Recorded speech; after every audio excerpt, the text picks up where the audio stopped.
옛날 한 어진 임금님이 신하와 함께 서민의 옷으로 갈아입고 민정 시찰을 나갔다고 합니다. 이 고을 저 고을 다니며 시찰을 하는 가운데 때마침 저녁 때가 되어서 인근 어느 주막집을 들렀습니다. 그런데 그 주막 기둥에 이런 글귀가 적혀 있는 것입니다. 이 집의 손님은 왕입니다. 대개 음식점 같은데 이런 문구를 써놨잖아요. 우리 집에, 우리 점포의 손님은 왕이다. 주막집이니까 이 집의 손님은 왕입니다. 라는 글귀를 붙여놓은 거예요. 그것을 본 신하가 임금에게, 임금님 어쩌면 좋습니까? 우리가 그만 탄로난 것 같습니다. 다른 곳으로 행차하시는 것이 나을 듯합니다. 그러니까 임금 왈, 허허, 그거 소문하라 빠르군 했더랍니다. 오늘은 부활주일입니다. 예수님의 부활이야말로 복음 중에 복음입니다. 이보다 더 기쁜 소식은 그 어디에도 있을 수 없습니다. 그런데 부활의 기쁜 소식이 우리에게 와서는 그대로 멈추거나 끝나버려서는 안 될 줄로 믿습니다. 부활의 엄청난 이 복음 중에 복음, 기쁨 중에 기쁨의 메시지가, 소식이 내게 와서는 그것으로 끝나버리는 거예요. 죽어버리게 되어서는 안 된다는 것입니다. 이 기쁜 부활 소문은 더 빨리, 더 멀리, 더 넓게 퍼지고 또 퍼져 나가야 될 줄로 믿습니다. 소문 하나 빠르군. 이것이 임금님의 허심탄회한 고백만이 아니라 세상 사람 모두의 고백이 되어질 수 있도록 우리가 그렇게 살아야 될 줄로 믿습니다. 여러분 모두 위에 부활의 한량없는 충만한 은혜가 함께할 수 있기를 축원합니다.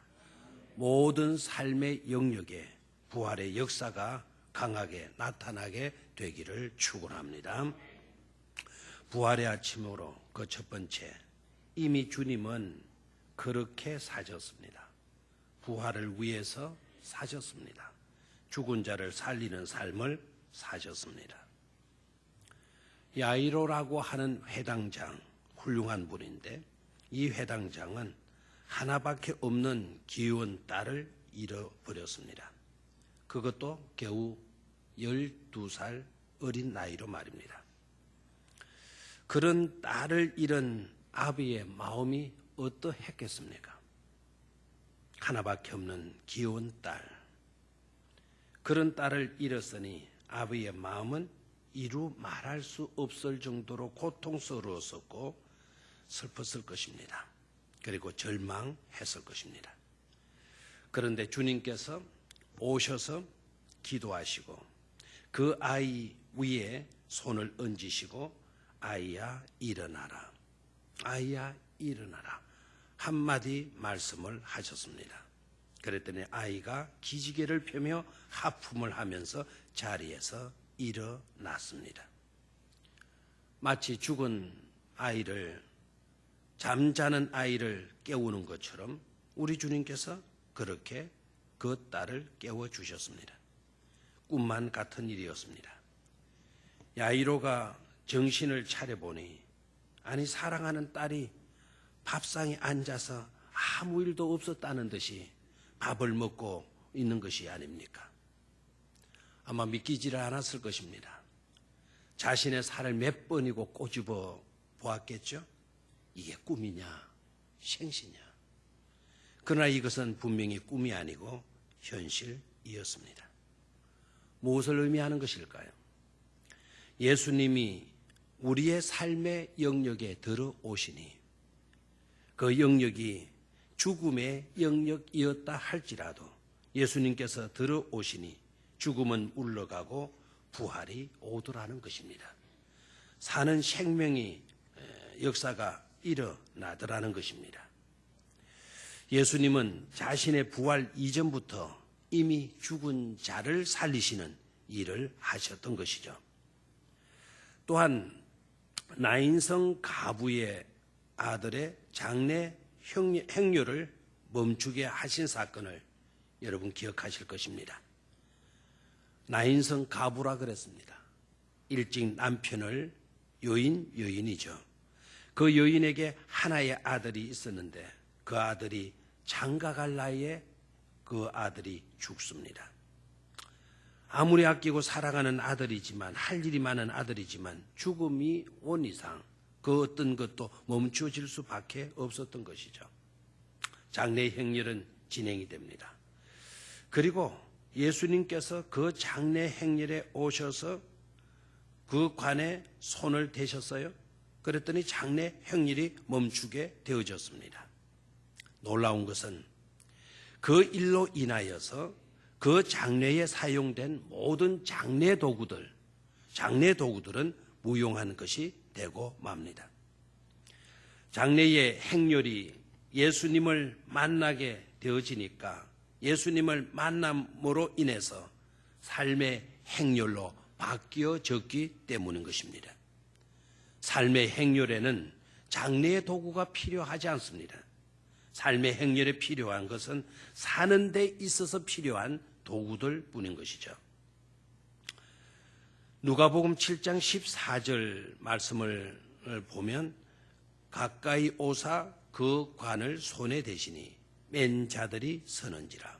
예수께서 가라사대 청년아 내가 네게 말한다 일어나라 하심에 죽었던 자가 일어나 앉고 말도 하거늘 예수께서 그를 의미에게 주신대. 여러분 이 구절이 어떻게 읽혀집니까? 제가 다시 한번 천천히 읽어보겠습니다. 청년아 내가 네게 명한다 일어나라 하시매 청년아 내가 네게 말하노니 일어나라 하시매 그 다음 구절 죽었던 자가 일어나 앉고 말도 하거늘. 제가 천천히 한번 읽어봤습니다. 자, 일단 우리 주님께서 청년아 부릅니다. 내가 네게 말한다고 말씀했습니다. 청년은 어떤 상태입니까? 청년은 죽어 있는 상태입니다. 시신을 향하여서 마치도 살아있는 자인 것처럼 청년아 내가 네게 말한다. 일어나라 일어나라 말씀하셔. 죽은 자에게 말을 합니다. 죽은 자는 들을 수가 없죠. 그런데 주님은 마치 살아있는 것처럼 말을 합니다. 청년아 내가 네게 말한다. 일어나라. 근데 죽었던 자가 일어났다 그랬어요. 그리고 뭐도 했다 그랬어요? 말도 했다. 말도 했다. 저는 이 구절이 너무 감동적이에요. 우리는 죽은 자가 일어난 것만 해도 굉장한 사건이니까 와! 죽은 자가 일어났어. 그런데 그 다음에 나오는 말도 하거늘. 이 말도 말까지 하는 거는 빼버릴 수도 있을 것 같아요. 일어나 앉은 것만 해도 놀라우니까. 그런데 정확하게 누가는 말도 하거늘. 가만히 묵상해 봤습니다. 죽은 자가 장례를 치르고 이 위에서 관 속에 들어가 있고 그 관을 옮기고 있는 운구하는 과정 속에 있었는데 그 운구하는 행렬을 멈추게 하시고 우리 주님께서 관을 대시고 그리고 한 말씀 하죠. 청년아 내가 네게 말한다. 일어나라. 이렇게 하니까 젊은이가 어떻게 돼요? 일어나 앉는 거예요. 그런데 일어나 앉기만 하고 가만히 일어나 앉아있다 하면 이게 뭐가 되겠어요? 강씨가 되지 않겠어요? 이거야말로 소름 끼치는 일도 될 수 있겠다 싶어요. 그런데 일어나 앉고 뭐도 하거늘 말도 하거늘 말도 하거늘 말도 하거늘. 완전히 살아난 거예요. 그리고 그 아들을 누구에게 주셨다 그래서요? 어미에게 주셨다. 죽음으로 가야 할 아들, 죽음이 이 가부에게서 이 아들을 뺏어가는데 그 빼앗긴 그 아들을 다시 살려서 누구에게 안겨주셔요? 어머니에게 안겨주셨다 그래서요. 이제는 단어 하나하나를 쉬어가면서 저와 여러분들이 한번 같이 또박또박 한번 읽어보도록 하겠습니다. 하그늘까지 시작. 죽었던 자가 일어나 앉고 말도 하거늘. 한 번 더 읽어볼까요? 시작. 죽었던 자가 일어나 앉고 말도 하거늘. 아멘. 한자 한자 빠뜨려도 좋을 단어가 있나요? 한자도 빠뜨릴 단어가 없어요. 죽었던 자가 일어나 앉고 말도 하거늘. 한자 한자가 얼마나 중요한 그것을 우리에게 와닿는지 몰라요. 그런데 여러분 이상하지 않습니까? 또한 뭔가 느껴지지 않습니까? 죽은 자는 일어나 앉을 수 있다 없다? 없다. 말도 할 수 있다 없다? 없다. 일어나거나 움직이면 또한 말을 하면 죽은 것입니까? 산 것입니까? 산 것이죠. 죽었던 사람이 살아났다고 한다면 여러분 장례용품은 필요할까요? 필요 없을까요? 소용 있을까요? 소용 없을까요? 소용없는 거예요. 그래서 모든 장례용품이 소용없도록 무용한 것으로 만들어버렸다라는 거예요. 죽음으로 치닫는 행렬을 멈추게 하시고 삶의 행렬로 우리 주님은 바꾸어 놓으셨죠. 이미부터 불가능의 일을 뭐하게 하셨습니까? 가능케 하셨다. 벌써부터 우리 주님은 자신의 부활이 있기 이전부터도 죽은 자를 살리시는 일을 하셨다라는 거예요. 마르다 마리아의 오라비 나사로가 죽은 지 나흘입니다. 이미 장례까지 마치고 이제 썩어 냄새까지 나는 나사로의 무덤에서 나사로를 우리 주님은 불러내셨습니다. 그랬더니 이미 썩어 냄새나던 자가 세마포로 동인 채 그 무덤에서 나오는 거예요. 이것도 무시무시한 일이죠. 나사로야 나오너라. 장례를 이미 마치고 나사로는 무덤 속에 있고 죽은 지 나흘이 되었기 때문에 나사로의 시신 몸에서는 썩어서 물이 흐르고 있어요. 썩은 냄새, 지독한 냄새까지 나는 그런 나사로를 나오라, 나사로야 나오라 라고 주님께서 말씀을 하셔요. 그랬더니 나사로가 뿔떡 일어나서 세마포를 동인 채로 무덤 밖으로 걸어 나왔다라고 되어져 있어요. 그리고 사람들을 향하여서 우리 주님께서 풀어나 다니게 하라, 풀어나 다니게 하라고 말씀을 하시죠. 여러분 여기에서 중요한 것은 나사로가 일어나서 무덤 밖으로 나오게 되자 그 순간 그 모든 부정적인 요소들은 일순간에 다 사라지고 달아나고 맙니다. 그 중에 대표적인 것이 섭섭함이에요. 섭섭함. 오라비도 오라비지만 예수님에 대한 섭섭함 이루 말할 수 없었습니다. 뜬그렁 시집도 안 간 두 여동생들을 남겨놓고 오빠가 훌쭉 떠나가 버린 거예요. 흔히 우리 초상집에 가보면 그런 이야기들 많이 듣잖아요. 나는 어떻게 살라고? 이렇게 훌쭉 떠나가면 어떻게 하느냐? 근데 그 말은 사실 보면 죽은 자를 슬퍼하는 것이 아니라 살아있는 나를 슬퍼하고 있는 거죠. 당신은 가버리고 나는 어떻게 사는? 내 걱정하고 있는 겁니다. 죽은 자 걱정하는 게 아니고 아마 이 마르다와 마리아도 마찬가지였을 것입니다. 너무 섭섭한 오빠에 대해서. 아버지 부모님이 안 계시는 마당에서 오빠가 우리 집에 기둥 역할을 해 주어야 되는데 기둥 역할을 해 주기는커녕 이렇게 홀쩍 떠나가 버리니까 그 섭섭함은 오죽했겠습니까? 그러나 그 섭섭함보다 이 마르다와 마리아에게 있어서는 예수님에 대한 섭섭함은 더 컸을 거예요. 왜 그런가 하니까 오라비가 병든 것을 아시고 그랬다면 예수님께서 와 주실 줄 알았어요. 예수님은 오라비 나사로를 친구로 여기셨거든요. 내 사랑하는 친구라고 우리 주님께서 직접 말씀하셨잖아요.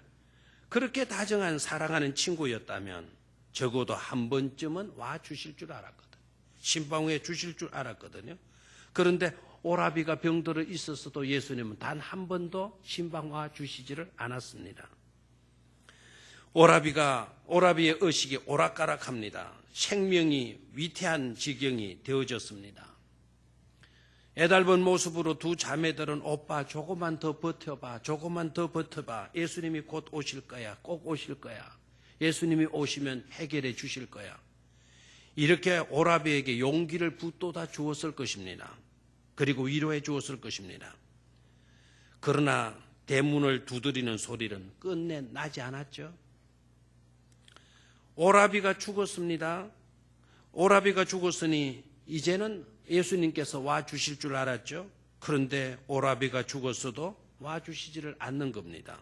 하루가 지나고 이틀이 지나고 3일이 지나고 4일이 지나고 장례식일에도 참석해 주시기를 원했었습니다.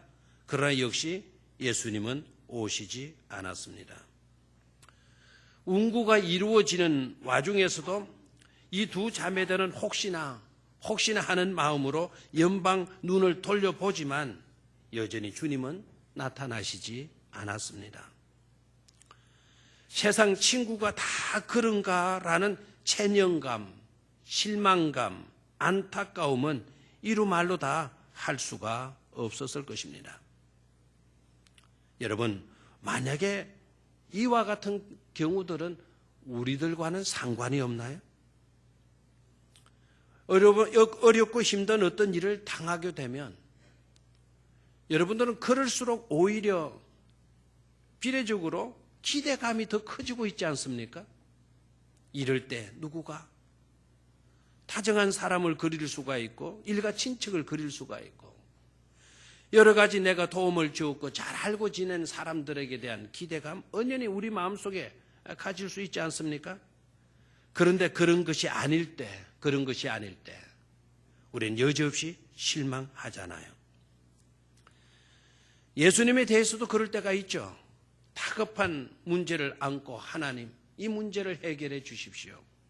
내 아버지를 좀 살려주십시오. 내 어머니를 좀 살려주십시오. 내 아이들을 좀 살려주십시오. 간절히 기도했는데 근데 그 기도가 연락되지 않고 끝내 부모가 떠나가 버린 경우들. 그럴 때 여러분들 마음속에 실망감이 찾아와서 자리 잡지 않습니까? 체념감도 일어나고 안타까움에 이루 말할 수 없을 것입니다. 나사로의 경우로 다시 가봅시다. 그런데 죽은 지 나흘이 되었어요. 썩은 냄새가 나더라 그랬습니다. 그때 주님께서 나타나신 겁니다. 그때 비로소 주님이 오셔서 말씀하십니다. 나사로야 나오라. 나사로야 나오라라고 하는 이 한마디 외치니까 주님의 그 말씀 한마디에 죽었던 오라비가 살아 걸어 나왔습니다. 이렇게 되자 지금까지 가졌던 모든 부정적인 요소들, 이 요소들은 한순간에 다 사라져 버리는 거예요.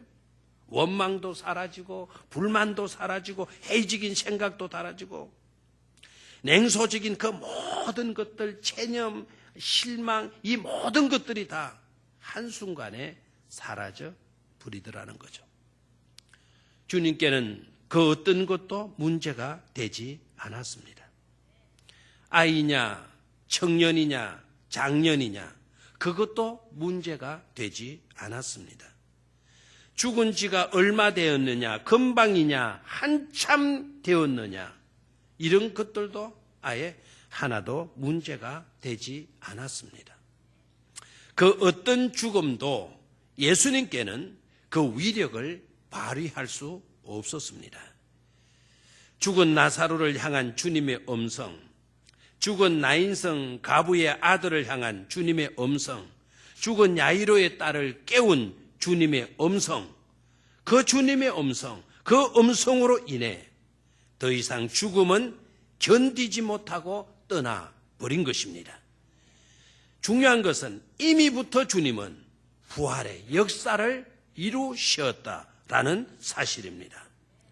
주님의 음성에 귀를 기울이고 순종하기만 하면 생명의 역사, 삶의 역사, 죽음의 행렬은 끝나고 삶의 행렬이 지속되어질 줄로 믿습니다.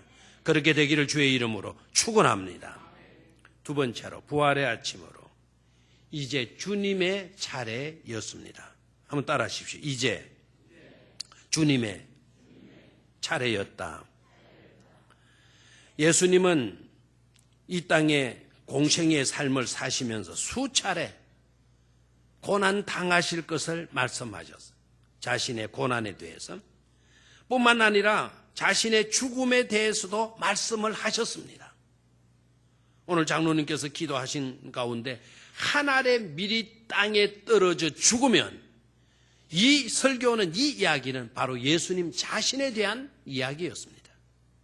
내가 한 알의 밀알이 되어서 땅에 떨어져 죽는다.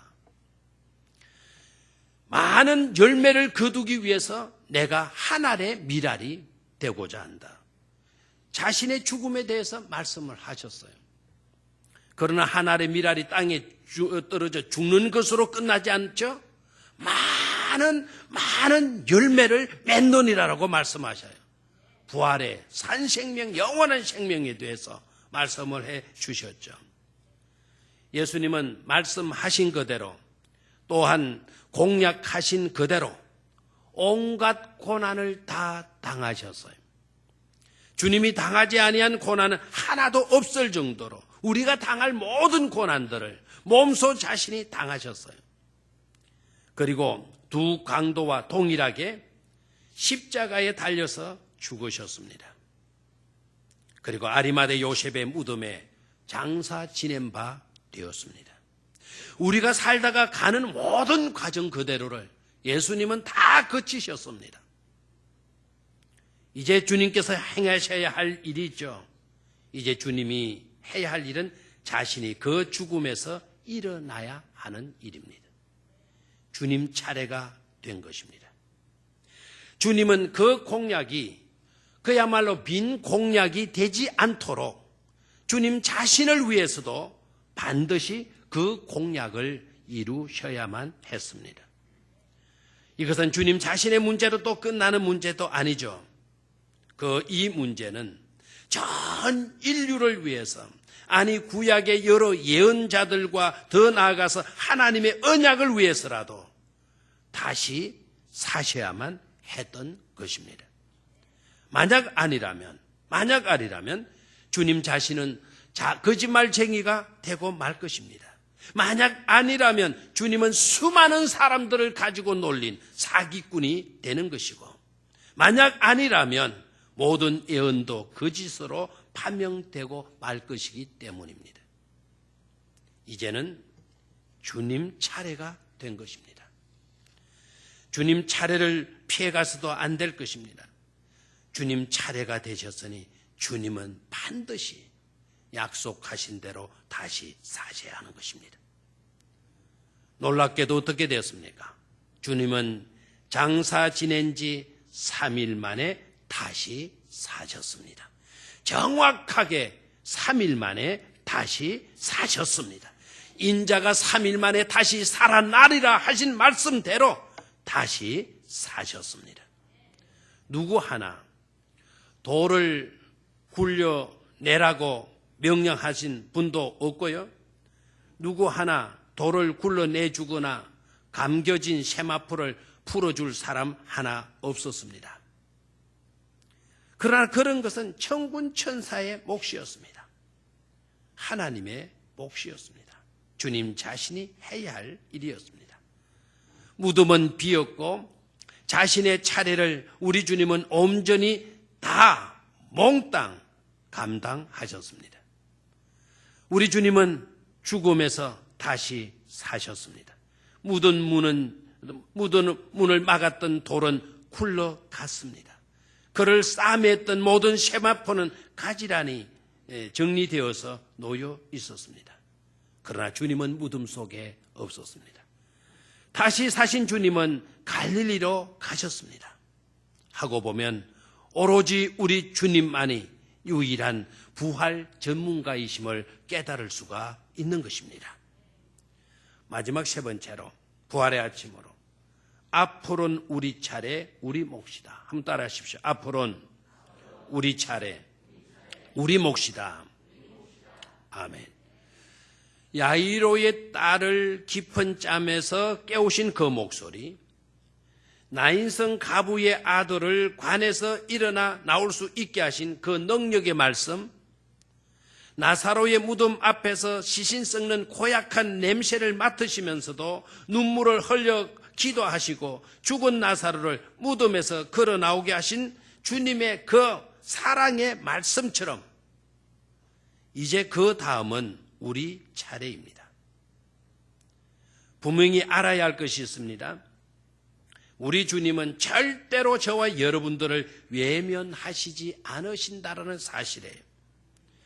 우리에게도 역시 찾아오셔서 깊은 잠에서 우리를 깨워주실 것이고, 혹 우리가 간 속에 놓여 있다 하더라도 능력의 말씀으로 간 밖으로 일어나 나올 수 있도록 만들어 주실 것이고, 혹시 우리가 장사 지낸 바 되어져서 우리의 몸이 썩어 문드러지고 고약한 냄새를 풍기다 할지라도 우리 주님은 그곳까지 오셔서 눈물 흘려가며 기도해 주시고 나사로야 나오라 명령해 주실 줄로 믿습니다.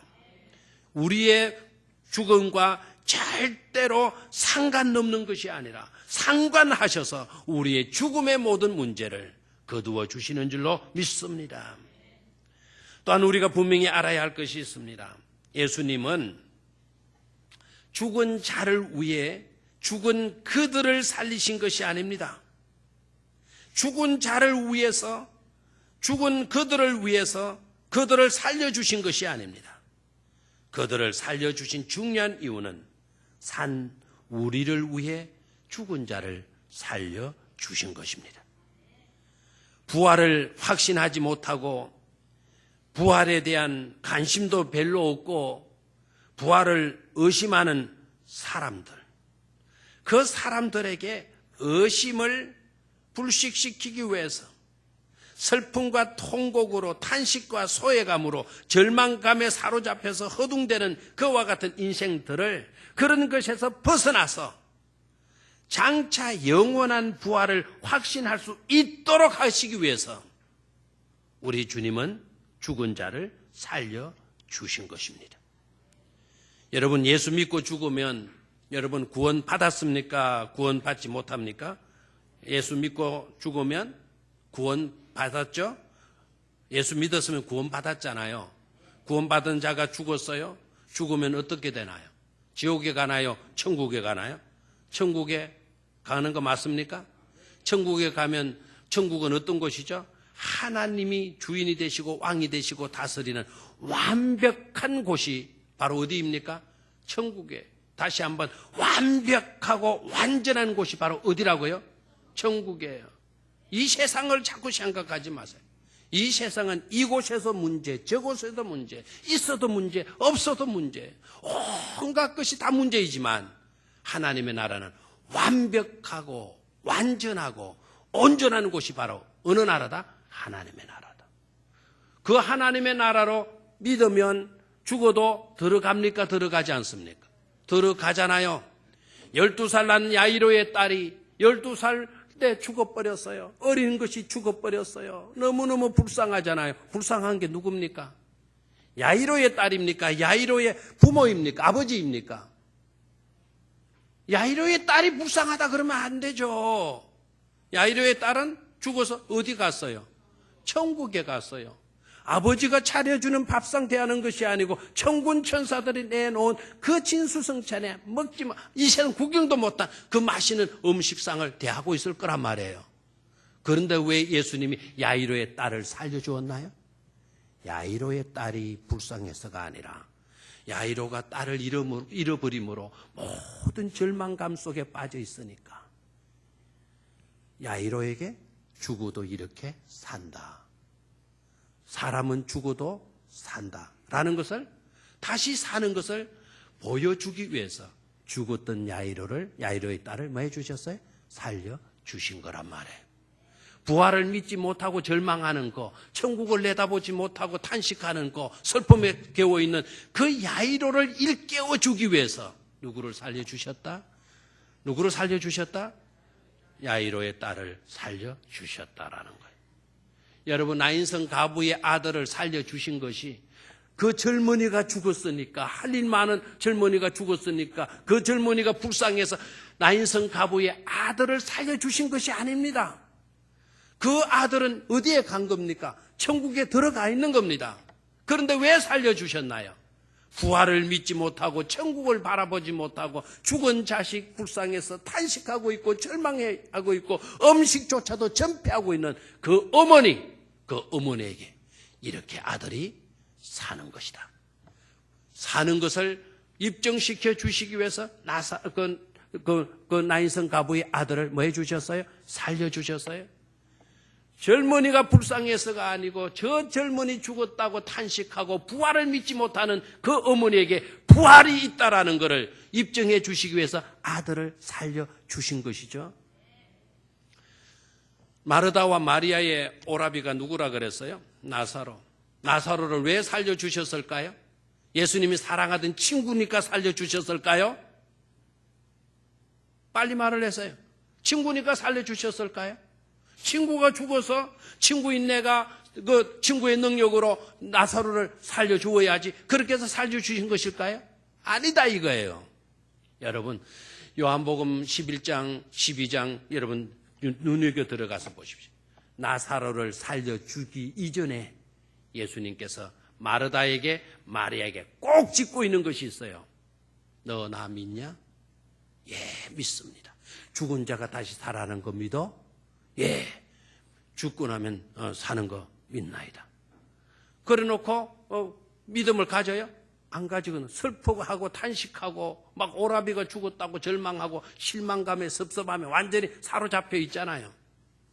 예수님께서 그들에게, 그 자매들에게 하신 말씀이 뭡니까? 나를 믿는 자는 죽어도 살겠고 살아서 믿는 자는 영원히 맞지 않는다? 죽지 아니한다. 네가 믿느냐? 라고 물었어요. 마지막 때는 그렇게 될 것입니다. 마지막 때는 될 것. 지금 네가 믿느냐? 대답을 하지 못해요. 지금 네가 믿으면 이와 같이 부활되어진다라는 것을 확정시키기 위해서 죽었던 나사로를 다시 나오게 해서 살려주신 거 믿습니까? 그렇게 믿습니까? 나사로는 하나님의 품에 안긴 사람이에요. 나사로는 이 세상에 다시 돌아오는 것보다 천국의 아버지 나라에 있는 것이 더 행복해요.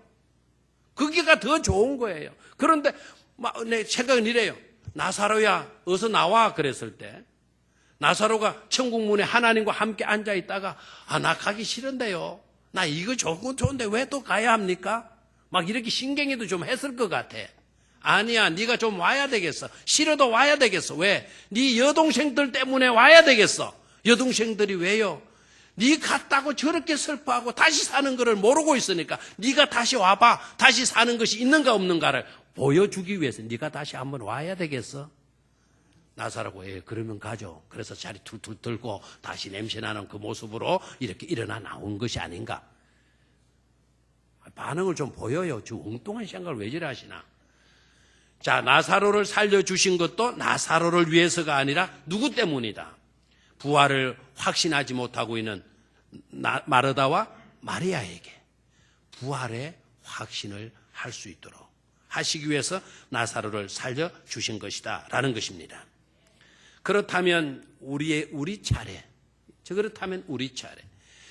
더구나 예수님의 부활이야말로 더 이상 어떤 것도 필요 없는 분명한 산 증거로 내게 와 닿느냐 이 말에. 예수님의 부활은 곧 나의 부활이 될 줄로 믿습니까? 예수님이 부활하셨다. 나사로가 살아났다. 나인성 가부의 아들이 살았다. 야이로의 딸이 살았다. 그 살았다라는 것은 그 누구에게도 해당되는 사건이다? 내게도 해당되는 사건인 줄로 믿습니까? 죽었던 자가 살아나서 이미 예수님 차례에서 예수님도 살아나셨어요. 이젠 우리 차례. 우리도 죽음으로 모든 것이 끝나는 것이 아니라 부활로 이어지는 주인공들이 될 줄로 믿습니다. 주님이 부활해 주셨어요. 한번 따라 하십시오. 예수 부활, 내 부활. 중요한 거는 결론은 이거죠. 예수님이 부활하셨다. 그 부활은 역사적인 사건로 그랬대라고 하면 안 돼요. 예수님의 그 부활은 장차 곧 누구의 부활이다? 내 부활이다. 예수 부활, 내 부활. 세 번 크게 외치도록 하겠습니다. 예수 부활, 내 부활. 예수 부활, 내 부활. 예수 부활, 내 부활. 아멘입니까? 상대방을 가리켜서 사태질 하지 마시고 아주 좋은 표현으로 당신의 예수 부활, 당신의 부활. 이렇게 해 주십시오. 좌우에 계신 여러분들에게.